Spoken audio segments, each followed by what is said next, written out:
वस्सलातु वस्सलामु अला सय्यिदिल बशर व शफीउल उम्मति फ़ी यौमिल महशर व अला आलिहि व अस्हाबिहि सुरदिल हुरर। अम्मा बअदु फ़अऊज़ु बिल्लाहि मिनश शैतानिर रजीम। बिस्मिल्लाहिर रहमानिर रहीम। कुल ला अस्अलुकुम अलैहि अजरन इल्लल मवद्दत फिल क़ुरबा। सदक़ल्लाहु मौलानल अज़ीम व सदक़ रसूलुहुन नबियुल करीमुल अमीन। इन्नल्लाहा व मलाइकतहु युसल्लूना अलन नबी या अय्युहल्लज़ीना आमनू सल्लु अलैहि व सल्लिमू तस्लीमा। अल्लाहुम्मा सल्लि अला सय्यिदिना मौलाना मुहम्मदिन अदद मा फ़ी इल्मिल्लाह सलातन दाइमतन बिदवाम मुल्किल्लाह। ज़ौक़ व शौक़ के साथ दरूद पाक पढ़िए। सलातु वस्सलामु अलैका या रसूल अल्लाह, अस्सलातु वस्सलामु अलैका या हबीब अल्लाह, अस्सलातु वस्सलामु अलैका या नबी अल्लाह व अला आलिका व अस्हाबिका या नूर अल्लाह। शाह हस्त हुसैन दीन अस्त हुसैन दीन पना हस्त हुसैन। सरदाद नदाद दस्त दर दस्त यजीद हक्का के बिनाए ला इलाहा हस्त हुसैन।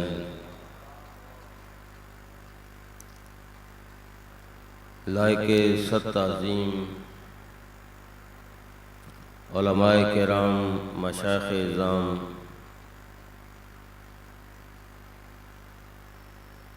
और इंतहाई इज़्ज़तों के लायक जुमला हाज़रीन महफिल, अल्लाह रब्बुल इज़्ज़त की अता करदा तौफ़ीक से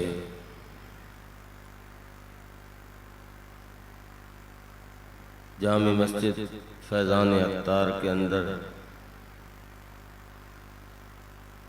ज़िक्र अहले बैत से अपने दिलों को मुस्तफ़ीद करने के लिए हम हाजिर हैं।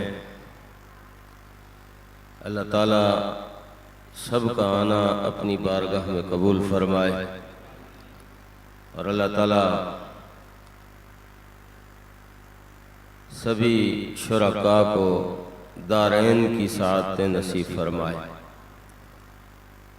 और वो हजरात जिन्होंने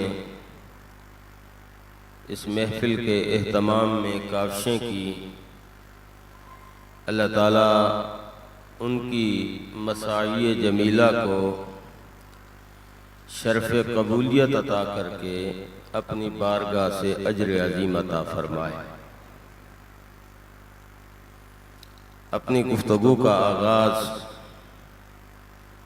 सरकार दो आलम सल्लल्लाहु अलैहि वसल्लम के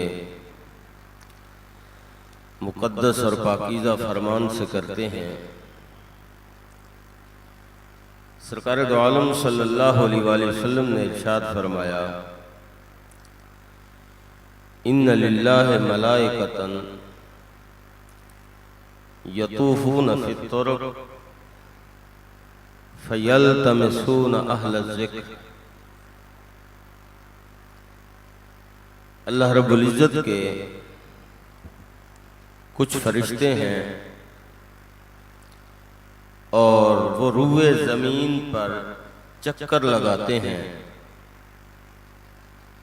और उनका काम ये है यल्तमिसून अहल ज़िक्र, वो जिक्र वालों की महफिलें तलाश करते हैं। उनका काम ही यही है कि देखना यह है कि कहां जिक्र की महफिल सजी हुई है। फैजा वजदू फीहा अहल ज़िक्र, फिर जब किसी फरिश्ते को कहीं पे कोई जिक्र की महफिल नजर आती है तो उस महफिल पे खड़ा होके वो आवाज देता है, हलुम्मु इला हाजतिकुम, ऐ फरिश्तों तुम कहां फिर रहे हो, यहां आओ ना, तुम्हारा मकसद यहां पे पूरा होने वाला है। फिर सारे फरिश्ते उस महफिल के इर्द गिर्द जमा हो जाते हैं। हदीस पाक में आता है फयहुफ़ूनहुम बिअजनिहतिहिम, वो उस जिक्र की महफिल को अपनी रहमत के परों में छुपा लेते हैं। फैजा रुफ़अत मजलिसुहुम, फिर जब वो जिक्र की मजलिस बर्खास्त होती है, इख्तिताम पजीर होती है, तो वो फरिश्ते अल्लाह पाक की बारगाह में हाजिर हो जाते हैं। अल्लाह ताला को इल्म भी होता है, फिर भी रब पूछता है फरिश्तों कहां से आ रहे हो। अर्ज करते हैं मौला हम जिक्र की महफिल से आ रहे हैं। रब पूछता है सुनाओ मेरे बंदे क्या कहते थे। मौला तेरी हम्द बयान कर रहे थे, तेरी पाकी का इजहार कर रहे थे, तेरी तस्बीह का विर्द कर रहे थे। कभी तेरा जिक्र हो रहा था, कभी तेरे बंदों का जिक्र हो रहा था। अल्लाह ताला खुश होकर पूछता है, ऐ फरिश्तों ये बताओ हल राउनी, क्या मेरे बंदों ने मुझे देखा हुआ है। फरिश्ते अर्ज करते हैं मौला नहीं। रब सवाल करता है अगर वो मुझे देख ले तो फिर क्या हो। फरिश्ते कहते हैं मौला ये फिर जिक्र की महफिलें पहले से भी ज्यादा हो जाए। अभी तो तुझे देखा नहीं, इतना तेरा जिक्र कर रहे हैं, अगर तुझे देख ले तो ये जिक्र की महफिलें और बढ़ जाएं। अल्लाह पूछता है अच्छा फरिश्तों ये बताओ मेरे बंदे चाहते क्या थे, उनकी तलब क्या थी। फरिश्ते अर्ज करते हैं मौला वो तेरी जन्नत के तलबगार। रब फिर पूछता है हल राऊहा, क्या उन्होंने मेरी जन्नत को देखा है। फरिश्ते अर्ज करते हैं नहीं। रब पूछता है अगर वो मेरी जन्नत देख ले तो क्या हो। फरिश्ते कहते हैं मौला ये जन्नत की तलब पहले से भी ज्यादा हो जाए, ये जन्नत का शौक पहले से भी बढ़ जाए। अल्लाह पूछता है और क्या चाहते थे मेरे बंदे। फरिश्ते अर्ज करते हैं मौला तेरी दोज़ख से पनाह चाहते थे। रब फिर पूछता है हल राऊहा, क्या उन्होंने मेरी दोज़ख को देखा है। फरिश्ते अर्ज करते हैं देखा नहीं सिर्फ सुन रखा है, और इतना खौफ है उनके दिलों में। रब पूछता है अगर देख ले तो क्या हो। फरिश्ते अर्ज करते हैं मौला ये दोज़ख का खौफ और भी बढ़ जाए, ये दोज़ख की दहशत, दोज़ख का डर पहले से भी इसमें इजाफा हो जाए। अल्लाह ये सारी बातें पूछने के बाद कहता है या मलाइकती उशहिदुकुम, ऐ मेरे फरिश्तों गवाह हो जाओ उस मजलिस में जितने भी हाजिर थे मैंने सबके गुनाह माफ करके उन्हें जन्नत का हकदार बना दिया है। सबके गुनाह माफ करके मैंने जन्नत का हकदार बना दिया है।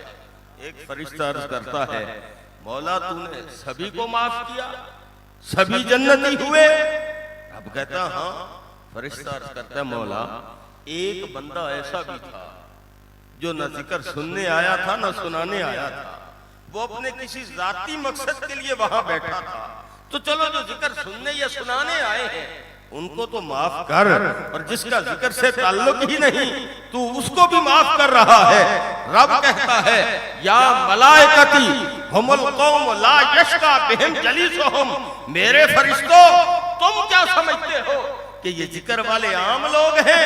नहीं नहीं, ये इतने खास हैं कि अगर कोई बदबख्त इनके पास आके बैठ जाए मैं इनकी सोहबत की बरकत से उसे भी नसीब वाला बना देता हूँ। हत्ता के कोई जहन्नमी आके बैठ जाए मैं इनकी सोहबत की बरकत से उसे भी जन्नती बना देता हूँ। अल्हम्दुलिल्लाह उसी की तौफीक से हम भी जिक्र की महफिल में हाजिर हैं और यकीन ये होना चाहिए कि अल्लाह इस जिक्र की बरकत से हमारे गुनाह माफ करके हमें भी जन्नत का हकदार बना देगा। अल्लाह रब्बुल इज्जत ने अपनी पाक कलाम में इरशाद फरमाया, कुल ला असअलुकुम अलैहि अजरन इल्लल मवद्दत फिल कुर्बा। ए महबूब इन लोगों से कह दो कि मैं इस दीन की तबलीग पर तुमसे कुछ नहीं मांगता। मैंने दीन तुम तक पहुंचाया, अल्लाह का पैगाम तुम तक पहुंचाया और उसकी खातिर मुझे बड़ी बड़ी तकलीफें बर्दाश्त करना पड़ी और मुसीबतों के पहाड़ मुझ पे टूटे, मगर बावजूद इसके मैं साबित कदम रहा और मुस्तकिल मिजाजी के साथ तुम तक अल्लाह का पैगाम पहुंचाता रहा। ये मेरा तुम पे कोई एहसान नहीं है और इसका मैं तुमसे कोई सिला नहीं मांगता, इल्लल मवद्दत फिल कुर्बा। हाँ, अगर तुम कोई सिला देना भी चाहते हो तो फिर मेरी अहले बैत से प्यार करो।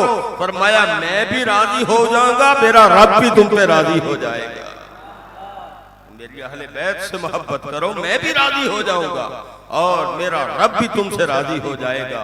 अल्लाह पाक की ये आदत करीमा है कि जब कोई बात दीन की असल हो, ईमान की बुनियाद हो, जिसके बगैर हमारा ईमान मुकम्मल न हो रहा हो, जब अल्लाह ताला उस बात को कुरान में जिक्र करता है तो उसकी आदत करीमा यह है कि उसके शुरू में लफ्ज़ कुल ले आता है।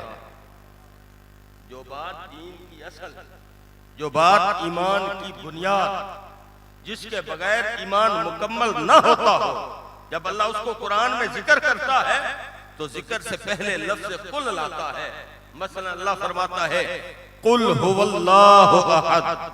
ए महबूब इन लोगों से कह दीजिए कि वो अल्लाह एक है। इस आयत के अंदर रब की तौहीद का बयान है, मौला की वहदानियत का जिक्र है और रब की तौहीद ये हमारे ईमान की असल है, हमारे ईमान की बुनियाद है। इसके बगैर हमारा ईमान मुकम्मल नहीं हो सकता। अगर कोई शख्स तौहीद का मुनकर हो जाए तो वो मोमिन नहीं, वो मुशरिक है। तो ये ईमान की असल हुई तौहीद। इसी तरह आगे चल के एक और जगह पे फरमाया कुल इन्नी रसूलुल्लाह इलैकुम जमिया। ए महबूब इन लोगों से कह दो कि मैं तुम सबका रसूल बन के आया हूं। तो इस आयत के अंदर भी रसूलुल्लाह सल्लल्लाहु अलैहि वसल्लम की रिसालत का जिक्र है और रिसालत हमारे ईमान की असल है और रिसालत का मुनकर मोमिन नहीं हो सकता। इसलिए लफ्ज़ कुल रखा रिसालत से पहले। तो यार जब तौहीद से पहले लफ्ज़ कुल आता है तो तौहीद ईमान की असल बनती है। रिसालत से पहले लफ्ज़ कुल आता है तो रिसालत की ईमान की असल बनती है। तो जो आयत मैंने पढ़ी जिसके अंदर अहले बैत की मोहब्बत का दर्स दिया जा रहा है, उसको भी रब ने लफ्ज़ कुल से शुरू किया है। मानना पड़ेगा कि जिस तरह तौहीद और रिसालत तेरे मेरे ईमान की असल है, इसी तरह अहले बैत की मोहब्बत भी ईमान की असल है। अहले बैत की मोहब्बत के बगैर तेरा मेरा ईमान मुकम्मल ही नहीं हो सकता। नारे तकबीर, नारे रिसालत, नारे रिसालत, नारे तहकीक, नारे हैदरी, उलमाए अहले सुन्नत। सरकार दो आलम सल्लल्लाहु अलैहि वसल्लम सहाबे किराम अलैहिम रिदवान के मजमा में तशरीफ फरमा है। सहाबा से मुखातिब होते हैं और सवाल करते हैं मन आना, मैं कौन हूं। सहाबे किराम अलैहिम रिदवान अर्ज करते हैं अंत रसूलुल्लाह सल्लल्लाहु अलैहि वसल्लम, कि आप अल्लाह के रसूल हैं। थोड़ी देर बाद फिर आका अलैहिस्सलाम सवाल करते हैं मन आना, मैं कौन हूं। फिर सहाबा अर्ज करते हैं अंत रसूलुल्लाह सल्लल्लाहु अलैहि वसल्लम, आप अल्लाह के रसूल हैं। थोड़ी देर बाद फिर आका अलैहिस्सलाम ने सवाल किया मन आना, अब साहबे कराम अर्ज करते हैं, या रसूल अल्लाह सल्लल्लाहु अलैहि वसल्लम, हमारे इल्म में जो था हमने अर्ज कर दिया कि आप अल्लाह के रसूल हैं, और अगर इसके अलावा कुछ आप बताना चाहते हैं तो फरमा दीजिए, हम हाजिर हैं। तो सरकार दो आलम सल्लल्लाहु अलैहि वसल्लम ने इरशाद फरमाया, सुनो, आना मोहम्मद इब्न अब्दुल्लाह इब्न अब्दुल मुत्तलिब। फरमाया मेरा नाम मोहम्मद है, मेरे बाप का नाम अब्दुल्ला है और मेरे दादा का नाम अब्दुल मुत्तलिब है। और फरमाया लोग आज मेरे खानदान पे बातें कर रहे हैं। हुआ यूं कि कुछ कुफार ने आका अलैहिस्सलाम पे भी बातें की और आपके खानदान मुबारक पे भी, यहाँ तक के माअज़ल्लाह इतना कह दिया कि एक घटिया खानदान से होके ये अल्लाह का रसूल कैसे बन गया, अल्लाह का नबी कैसे बन गया। तो आका अलैहिस्सलाम की दिल आजारी हुई, आपकी दिल शिकनी हुई। तो आज की उस मजलिस में आका अलैहिस्सलाम बताना चाहते थे कि मैं क्या हूं और मेरा खानदान क्या है। फरमाया सुनो, इन्नल्लाह तआला खलक़ल खल्क़ा फजअल लहुम खिलक़तैन फजअलनी फी खैरिहिम खिलक़तन। फरमाया अल्लाह ताला ने सबसे पहले मखलूक को पैदा किया, फिर रब ने उस मखलूक के दो हिस्से बनाए और एक हिस्से को अफजल और आला बनाया। फरमाया जब मेरी नूर की बारी आई तो रब ने मेरा नूर उस अफजल और आला हिस्से में रखा। मखलूक बन रही है, मखलूक के दो हिस्से बनाए जा रहे हैं, फिर एक हिस्से को फजीलत दी जा रही है। फरमाया मेरा नूर रब ने उस फजीलत वाली मखलूक में रखा। फरमाया फिर उसके बाद सिलसिला यहाँ पे नहीं रुका, अल्लाह ने उस मखलूक के दो फिरके बनाए, उस अफजल मखलूक के आला मखलूक के दो फिरके बनाए। फजअलनी फी खैरिहिम फिरक़तन। फरमाया फिर उन दो फिरकों में से भी अल्लाह ने एक फिरके को अफजल और आला बनाया और मेरे नूर को रब ने उस अफजल फिरके में रखा। फरमाया फिर यहाँ पर भी सिलसिला नहीं रुकता, रब उस अफजल फिरके के भी कई कबीले बनाता है। फजअलनी फी खैरिहिम कबीलतन। फिर उन कबीलों में से रब एक कबीले को फजीलत अता करता है और मेरा नूर उसी फजीलत वाले कबीले में रखता है। फरमाया फिर बात यहाँ नहीं रुकती, आगे फरमाया फिर रब उस कबीले के कई घर बनाता है और उन घरों में से एक घर को रब अफजल बनाता है। और जब मेरे नूर की बारी आती है रब अफजल घर के अंदर मेरा नूर रखता है। फरमाया आना खैरुकुम बैता, तुम मेरी बातें करते हो। फरमाया मेरे खानदान की अजमत जरा सुनो, मेरी शान तो बराउल बरा है, मेरे खानदान की अजमत देखो। फरमाया रब दो मखलूक के हिस्से बनाता है, अफजल में मेरा नूर आता है, फिर अफजल मखलूक के दो फिरके बनाता है, अफजल फिरके में मेरा नूर आता है, फिर अफजल फिरके के कई कबीले बनाता है, अफजल कबीले में मेरा नूर आता है, फिर उस अफजल कबीले के कई घर बनाता है, अफजल घर में मेरा नूर आता है। फरमाया तुम मेरी बात करते हो मगर देखो तो सही, रब ने कायनात के अंदर मोहम्मद के घर जैसा किसी का घर भी नहीं बनाया। फरमाया तुम मेरी बात करते हो, मेरे मोहम्मद के घर जैसा रब ने किसी का घर भी नहीं बनाया। और याद रखो घर की शान होती है घर वाले के साथ, मकान की शान होती है मकीन के साथ। असल शान मकान की नहीं मकीन की होती है, घर की नहीं घर वाले की हुआ करती है। मिसाल के तौर पर रेत का टीला हो, रेत के टीले की कोई हैसियत नहीं, बिला जरूरत रेत की तरफ कोई जाता भी नहीं, कोई मुंह भी नहीं करता अजी। लेकिन अगर उसी रेत के टीले पर चंद घड़ियों के लिए अल्लाह का वली आके बैठ जाए तो सारी जिंदगी मखलूक उस रेत के टीले को भी सलाम करती है, उस रेत के टीले के जर्रों को भी चूमा करती है। हालांकि रेत की कोई हैसियत नहीं है, कोई हुक्म नहीं है, मगर निस्बत हुई अल्लाह वाले से रब ने उस रेत को भी कमाल अता कर दिया है, वो टीला भी इज्जत वाला बन गया है। यार इधर तो बात ही और है, आका फरमा रहे हैं कि मेरे घर की इतनी शान है, बनफ्से नफीस मुस्तफा अलैहिस्सलाम के घर को रब ने इज्जत अता की है कि फरमाते हैं मेरे घर जैसा कायनात में घर कोई नहीं। तो यार जब मुस्तफा अलैहिस्सलाम के घर की ये शान है, अंदाजा लगा उस घर में रहने वाले हसन हुसैन की अजमत का आलम क्या होगा। जब मुस्तफा अलैहिस्सलाम के घर की ये शान है तो उस घर में रहने वाले हसन हुसैन की अजमत का आलम क्या होगा। हदीस पाक में आता है कि सरकार दो आलम सल्लल्लाहु अलैहि वसल्लम अपनी बेटी, लाडली बेटी, मखदूमा कायनात, सैयदा कायनात बीबी फातिमा ज़हरा रज़ियल्लाहु ताला अन्हा के घर तशरीफ लाते हैं। आप क्या देखते हैं कि हसनैन करीमैन तैयबैन ताहिरैन हजरत सैयदना इमाम हसन व हुसैन रज़ियल्लाहु ताला अन्हुमा आपस में कुश्ती खेल रहे हैं और बीबी पाक सैयदा पाक बैठकर वो कुश्ती देख रही हैं। आका अलैहिस्सलाम भी जाके बैठ जाते हैं और कुश्ती देखने लग जाते हैं। थोड़ी देर के बाद आका अलैहिस्सलाम फरमाते हैं, हैया हसन। हैया हसन का मतलब है हसन तेरी क्या बात है जी, हसन तूने कमाल कर दी, हसन तू छा गया, हसन तू बेमिसाल है। यानी एक हौसला अफजाई का जुमला है, कोई भी माना ले लो। फिर आका अलैहिस्सलाम कुश्ती में मशगूल हो जाते हैं। थोड़ी देर बाद फिर फरमा देते हैं हैया हसन। फिर तीसरी दफा फिर फरमा देते हैं हैया हसन। जब 3 दफा आपने हैया हसन कहा तो जनाब ज़हरा रज़ियल्लाहु ताला अन्हा से बर्दाश्त न हुआ। अर्ज करती हैं, अब्बा जान, अगर हसन आपके जिगर का टुकड़ा है तो हुसैन भी तो आपके जिगर का टुकड़ा है। अगर हसन आपका नवासा है तो हुसैन भी तो आपका नवासा है। हसन को शाबाश देते हो, हुसैन को शाबाश क्यों नहीं देते। आका अलैहिस्सलाम मुस्कुराए, फरमाने लगे, बेटी तू समझती है कि शायद इस कुश्ती में मैं और तू हैं जो देख रहे हैं। फरमाया नहीं, सिदरतुल मुंतहा से जिब्राइल अमीन भी इस कुश्ती के अंदर मौजूद है। फरमाया इधर से मैं कहता हूँ हैया हसन, हसन तेरी क्या बात है। उधर से जिब्राइल कहता है हैया हुसैन, हुसैन तेरी भी क्या बात है। तो मुझे बताइए जिब्राइल को किसने भेजा है? रब ने भेजा है कि नहीं?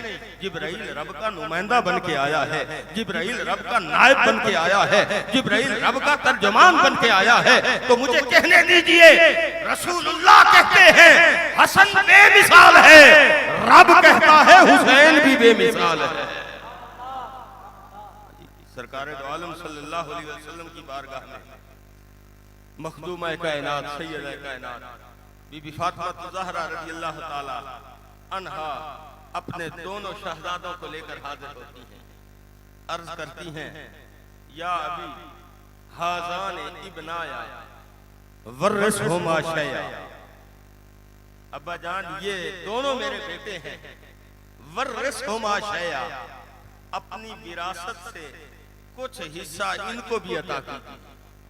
अपनी विरासत से कुछ हिस्सा तो इन्हें भी अता कीजिए। आका अलैहिस्सलाम ने फरमाया, अम्मल हसन फलहु हैबती व सूदती।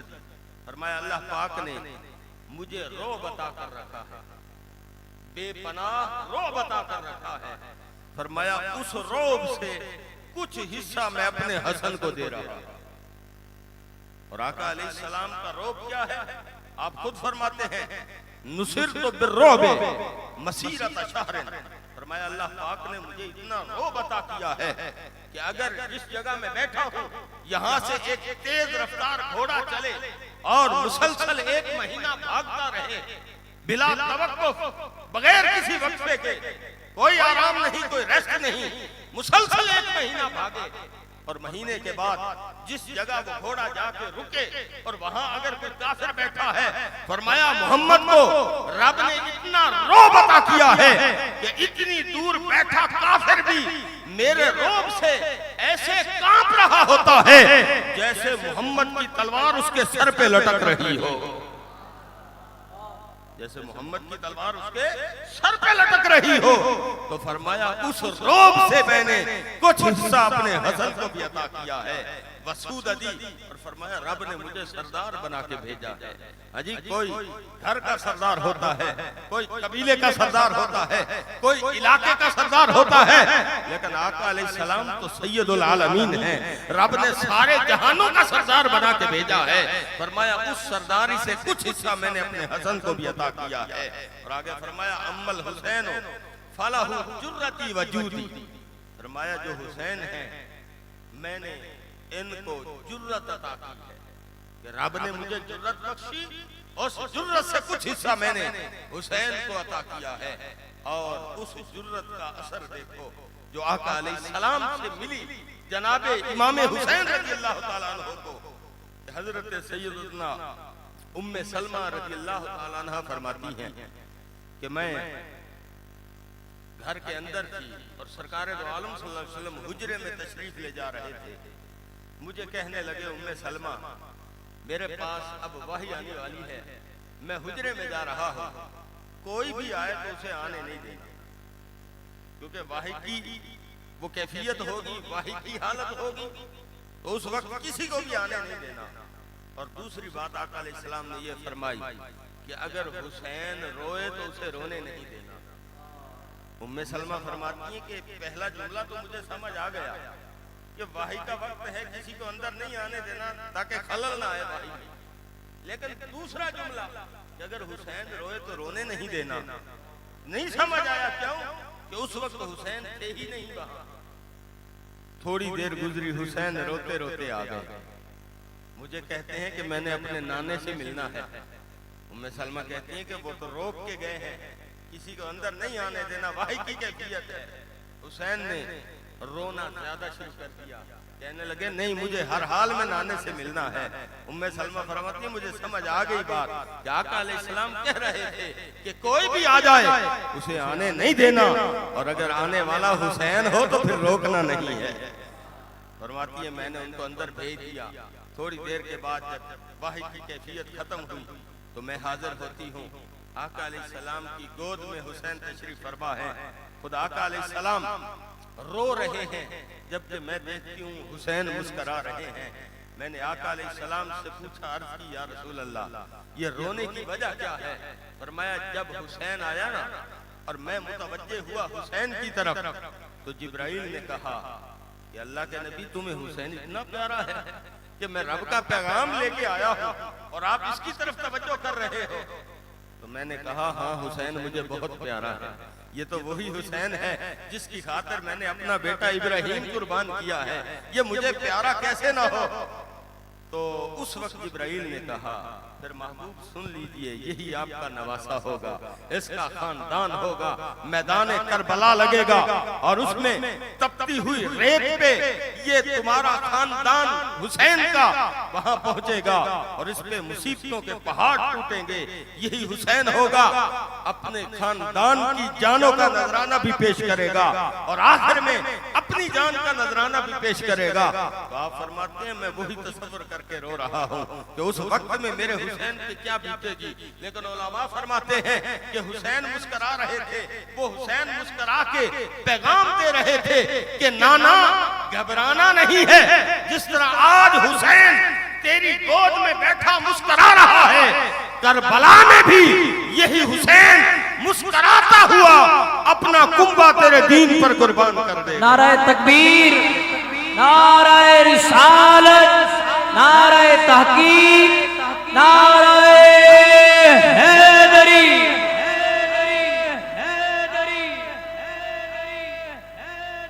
तो ये वही जुर्रत थी जो आका अलैहिस्सलाम ने बतौर विरासत इमाम हुसैन रज़ियल्लाहु ताला अन्हु को अता की।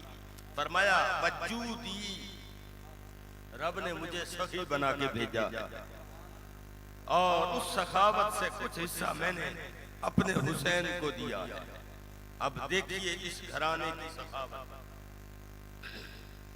वाक़या करबला के बाद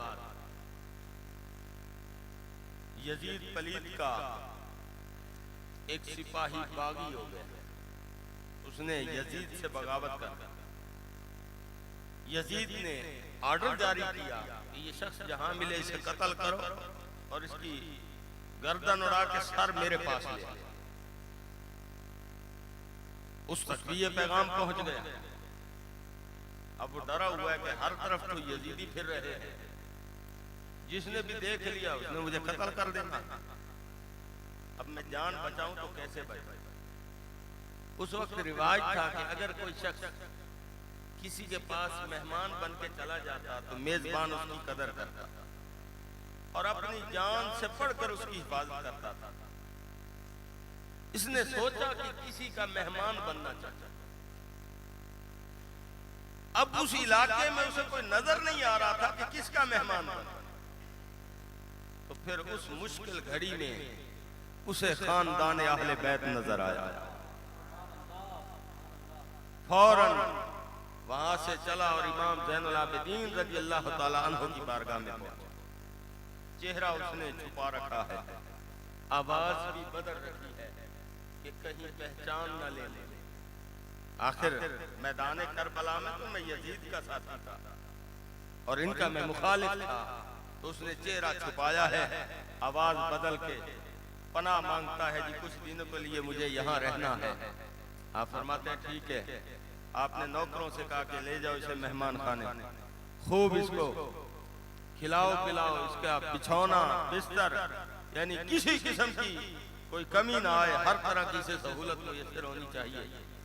चंद दिन वो वहां रहा, खिदमत करते रहे। आखिर उसने सोचा कि अब मुझे चले जाना चाहिए, हालात अच्छे हैं। तो आया इमाम साहब की बारगाह में इजाजत लेने के लिए। आपने कहा ठीक है, लेकिन फरमाया कोई कमी रह गई हो तो खुदा के लिए मुझे माफ करना। इमाम साहब कह रहे हैं। उसने कहा हुजूर क्यों शर्मिंदा करते हैं, इतनी करम नवाजी तो और इतनी खिदमत तो कभी घर में भी नहीं हुई मेरी, जो यहाँ की है आपके खादमों ने। तो आप मुझे शर्मसार न करें। फरमाया नहीं, नौकर से कहा कि इस बंदे को 10,000 दिरहम दे दो। फरमाया ये ले जाओ, तुम्हारा खर्चा है। उसने कहा जनाब खैर तो है। फरमाया तुझे पता नहीं मैं अली का बेटा हूं, तुझे पता नहीं मैं अली का बेटा हूं। जब ये बात की ना तो उसके दिल में आया चलो फिर आजमाते हैं ये कितने सच हैं। उसने चेहरे से कपड़ा हटाया, अपनी असल आवाज में बोल के कहने लगा जनाब पहचाना है मुझे आपने। जब उसने ये बात की तो इमाम ज़ैनुल आबिदीन रज़ी अल्लाह ताला अन्हु का चेहरा सुर्ख हो गया।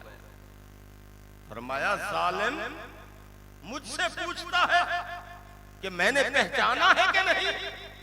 फरमाया जब तू पहले दिन आया था मेरे पास मेहमान बनने के लिए, अगर तू पर्दे में छुपा हुआ था, आवाज भी तूने बदल रखी थी, मगर मैं उसी वक्त जान गया था कि तू वही है जिसने मेरे बाप पे तीर चलाया था। उसने कहा अच्छा सब पता है आपको? उसने कहा हाँ। उसने कहा फिर इतनी मेहरबानी किस चीज की, इतनी नवाजिश किस चीज की कि मैं तुम्हारे बाप का कातिल हूं, तीर चलाने वाला हूं और तुम इतनी इनायात कर रहे हो मुझ पर, वजह क्या है? उसने कहा वजह ये है, इमाम ज़ैनुल आबिदीन रज़ी अल्लाह ताला अन्हु फरमाते हैं भाई फर्क ये है और वजह ये है कि जो कुछ करबला में तूने हमारे साथ किया ये तुम्हारे बाप की तरबियत थी, और आज इस जगह पर जो हम कर रहे हैं ये हमारे बाप की तरबियत। नाराए हैदरी, नाराए हैदरी, नाराए हैदरी, तो जब इमाम ज़ैनुल आबिदीन रज़ी अल्लाह ताला अन्हु की सखावत का ये आलम है कि जिनको तो सखावत भी डायरेक्ट मुस्तफा से नहीं मिली, बल्कि हुसैन रज़ी अल्लाह ताला अन्हु जो उनके वालिद हैं उनसे मिल रही है। तो जब सखी ज़ैनुल आबिदीन की सखावत ये है, अंदाजा लगा सखी हुसैन की सखावतों का आलम क्या होगा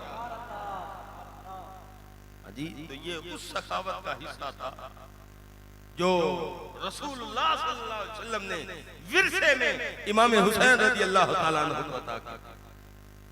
तो जो अपने दुश्मनों को नवाजते हैं, अपने कातिलों की झोलियां भर रहे हैं, तो ये दीवाने जो उनके जिक्र की महफिल सजाए बैठे हैं और उनके नाम की माला जपते हैं, रब इनको कितना अता फरमाए।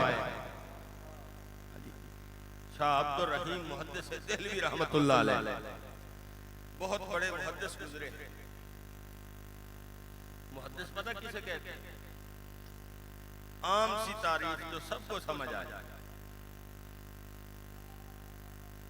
मुहद्दिस वो होता है जो इरादा कर ले, जो शख्स इरादा कर ले कि मैंने सरकार दो आलम सल्लल्लाहु अलैहि वसल्लम के पाक फरमान इकट्ठे कर अहदीस का मजमुआ तरतीब देना है, एक किताब में अहदीस को इकट्ठा करना है ताकि उम्मत के लिए आसानी हो और आसानी से उनको हदीस मिल सके।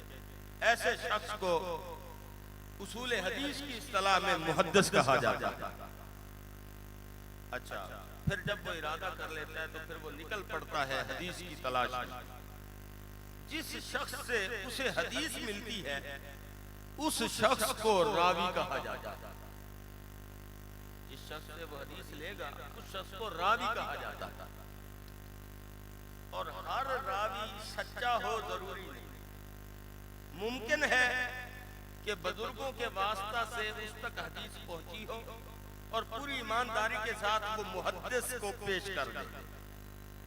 और ये भी हो सकता है कि हदीस उसके पास कोई नहीं, किसी मसलहत की खातिर, जाती मुफाद की खातिर उसने घर बैठ के हदीस गाई और मुहद्दिस से कहते हैं ये भी रसूलुल्लाह का फरमान है और इसे भी अपनी किताब में जगह दो। तो ये चीजें मुमकिनात में से हैं। इसलिए जितने भी मुहद्दिसीन गुजरे हैं वो कुछ शर्तें रखते हैं। अगर रावी के अंदर वो शर्तें होंगी तो फिर रावी की हदीस को कबूल करेंगे वरना छोड़ देंगे। पहली शर्त ये है हर मुहद्दिस ने रखी कि रावी सादिकुल कौल होना चाहिए। रावी सादिकुल कौल होना चाहिए। इसका मतलब ये है कि इतना सच्चा हो कि इलाके वाले हमसाए पड़ोसी उसके सच्चे होने की कसमें उठाते हैं। इतना सच्चा होना चाहिए। और दूसरी शर्त ये है कि रावी रासिखुल अमल हो। रासिखुल अमल होने का मतलब ये है नमाज, रोजे, हज, ज़कात का पाबंद हो, अहकाम शरिया का पाबंद हो, शरीयत के खिलाफ न कभी कौल उससे सादिर हुआ हो न कोई फेल सादिर हुआ हो, मुत्तबे शरीयत हो और मुत्तबे सुन्नत हो तो उसको रासिखुल अमल कहते हैं। तो हर मुहद्दिस ने यही दो शर्तें रखी हैं। लेकिन शाह अब्दुर रहीम मुहद्दिस देहलवी रहमतुल्लाह अलैह आपसे पूछा गया, हजरत आप भी मुहद्दिस हैं तो आपके नजदीक की रावी के लिए यही दो शर्तें हैं? फरमाया नहीं, मेरे नजदीक 3 शर्तें हैं। पूछा गया कौन कौन सी? फरमाया पहली शर्त तो यही है कि रावी सादिकुल कौल हो, दूसरी शर्त यही है कि रावी रासिखुल अमल हो। लेकिन फरमाते हैं तीसरी शर्त सबसे बड़ी शर्त है, सबसे अहम शर्त है, जरूरी शर्त है। पूछा गया हजरत कौन सी? फरमाया तीसरी शर्त ये है कि रावी के दिल में अली के बच्चों का प्यार भी होना चाहिए। नारे तकबीर, नारे रिसालत, नारे रिसालत, नारे तहकीक, नारे हैदरी, उलमाए अहले सुन्नत। फरमाया रावी के दिल में अली के बच्चों का प्यार भी होना चाहिए। अगर उसके दिल में अली के बच्चों का प्यार है उसकी हदीस का भी एतबार है, उसके कलमे का भी एतबार है। और अगर उसके दिल में अली के बच्चों का प्यार नहीं है उसकी हदीस का भी एतबार नहीं है, उसके कलमे का भी एतबार नहीं। अल्लामा खिफाजी रहमतुल्लाह अलैह नसीमुर रियाज के अंदर फरमाते हैं कि जमीन का वो टुकड़ा जहां सरकार दो आलम सल्लल्लाहु अलैहि वसल्लम के कदम लगे, जमीन का वो टुकड़ा जहां सरकार दो आलम सल्लल्लाहु अलैहि वसल्लम के कदम मुबारक लगे, आप फरमाते हैं वो टुकड़ा काबे से भी अफजल है, अर्श से भी अफजल है, लौह और कुर्सी से भी अफजल है। किसी ने कहा अल्लामा खिफाजी ये आप क्या कह रहे हैं?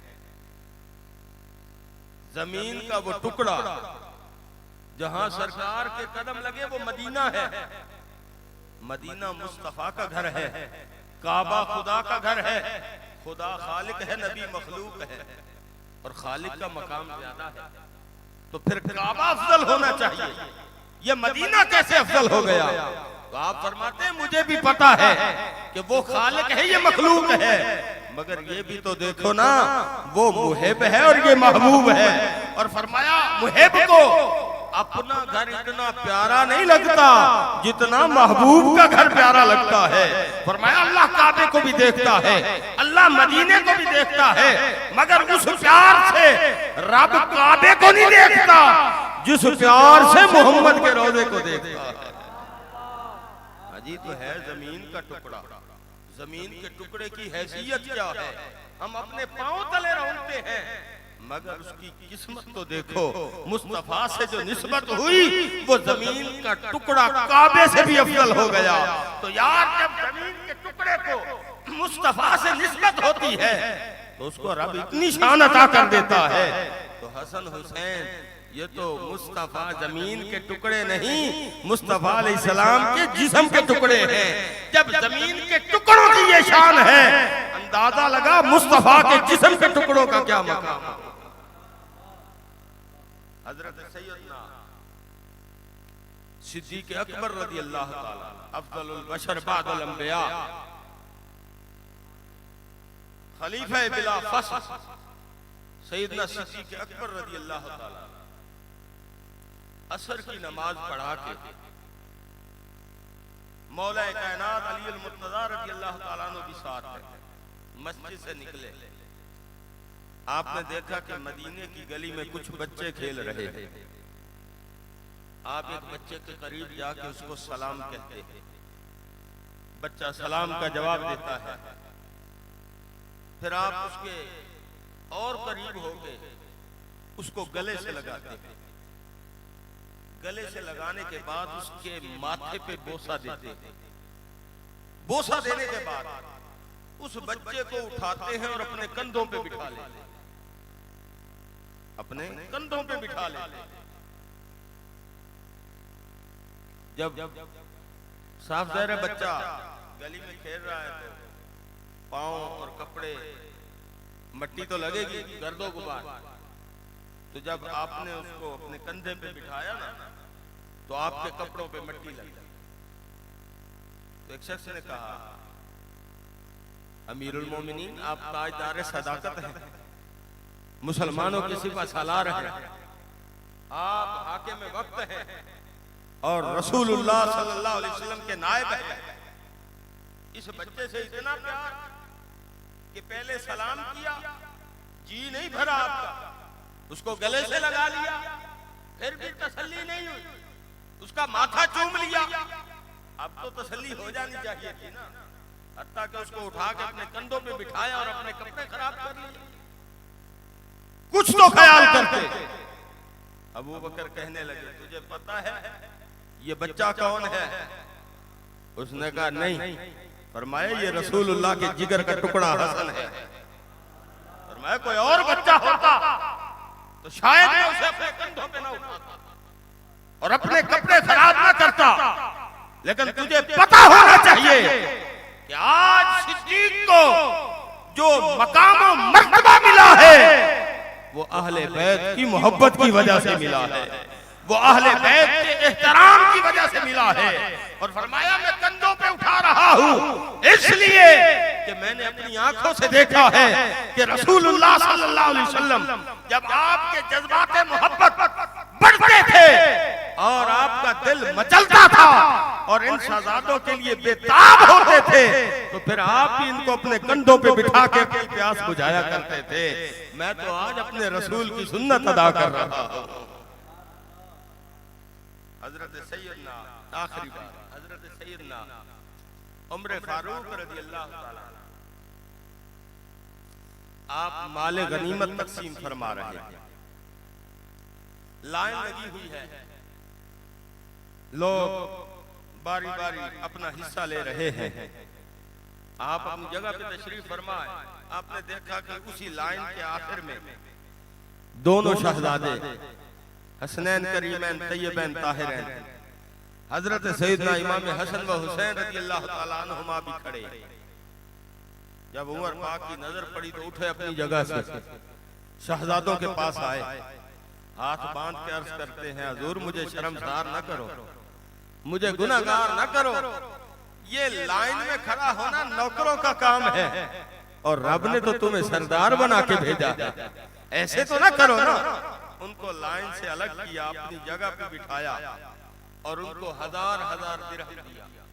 फिर दूसरों को तकसीम करने लगे। खड़े हो शहजादे बैठे हैं और उमर पाक खड़े होकर माले गनीमत तकसीम कर रहे हैं। उसी लाइन के अंदर आपका बेटा भी मौजूद है, अब्दुल्ला बिन उमर रज़ी अल्लाह ताला अन्हु। तो जब उनकी बारी आई ना, तो उमर पाक रज़ी अल्लाह ताला अन्हु ने उसको 500 दिरहम दिया। कहने लगा अब्बा जान एक अर्ज करूं? तो फरमाया कहो।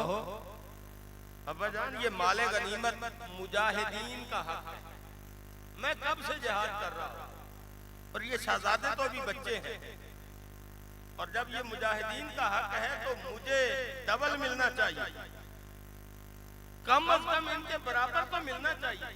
मुझे 500 और इनको हजार हजार दिरहम।